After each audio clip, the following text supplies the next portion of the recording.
അങ്ങനെ കല്യാണ ദിവസം അടുക്കാറായി. ഇന്ന് പൊന്നൂസിൻ്റെ ചിറ്റയുടെ വെഡ്ഡിങ് ഗൗൺ പർച്ചേസിങ് ഡേ ആണ്. നമ്മൾ MG റോഡിലുള്ള കല്യാണിലേക്കാണ് കേട്ടോ പോയത്. നമ്മളവിടെ എത്തിയപ്പോഴേക്ക് ചിറ്റമാരും അമ്മമാരും ഇത് അപ്പാപ്പയൊക്കെ നേരത്തെ തന്നെ വന്നിരിപ്പുണ്ടായിരുന്നു. പിന്നെ നമ്മൾ അവിടുത്തെ കുറച്ച് മാലകളും വളകളൊക്കെ നോക്കി ചിലതൊക്കെ സെലക്ട് ചെയ്തു. അപ്പോൾ സെലക്ട് ചെയ്തതിൽ ഏതാണ് കൂടുതൽ ഇടുമ്പോൾ ഭംഗി എന്നൊക്കെ ഇട്ടുകൊണ്ടിരിക്കുവാണ് കേട്ടോ. ഈ ഒരു വീഡിയോ 2 മാസം മുന്നേ ഉള്ളതാണ്. നമ്മൾ കല്യാണം എടുക്കാറായപ്പോഴാണ് പോസ്റ്റ് ചെയ്യുന്നത്.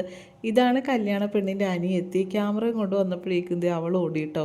അങ്ങനെ മാലയൊക്കെ സെലക്ട് ചെയ്ത് കഴിഞ്ഞപ്പോഴേക്കും നമ്മൾ ഇവിടെ ഫോട്ടോസ് എടുക്കാനായിട്ട് പോയി. നല്ല ലൈറ്റിങ്ങും ബാക്ക്ഗ്രൗണ്ടൊക്കെ നല്ല ഭംഗിയുണ്ടായിരുന്നു കാണാനായിട്ട്. അങ്ങനെ ഫോട്ടോസ് എടുത്ത് ഞാൻ ബാക്കി എല്ലാവരെയും കൂടി ഫോട്ടോ എടുക്കാനായിട്ട് വിളിക്കുവാണ് കേട്ടോ. പിന്നെ കുറച്ചും കൂടി ഗോൾഡൊക്കെ നോക്കാനുണ്ടായിരുന്നു. അപ്പോൾ അതൊക്കെ നോക്കി ബില്ലടിക്കണ സമയത്ത് പൊന്നൂസ് ഇത് ചിറ്റേനോടൊക്കെ വിശേഷം പറയാനായിട്ട് പോയിട്ടുണ്ട്. ഇവിടെ നിന്ന് തന്നെ പൊന്നൂസിൻ്റെ കല്യാണത്തിന് ഏതൊക്കെ മാല വേണമെന്ന് സെലക്ട് ചെയ്ത് പറഞ്ഞിട്ടാണ് കേട്ടോ പോയത്. അപ്പോൾ ബാക്കിയുള്ള വിശേഷങ്ങളൊക്കെ അടുത്ത വ്ളോഗിൽ വരാം. താങ്ക്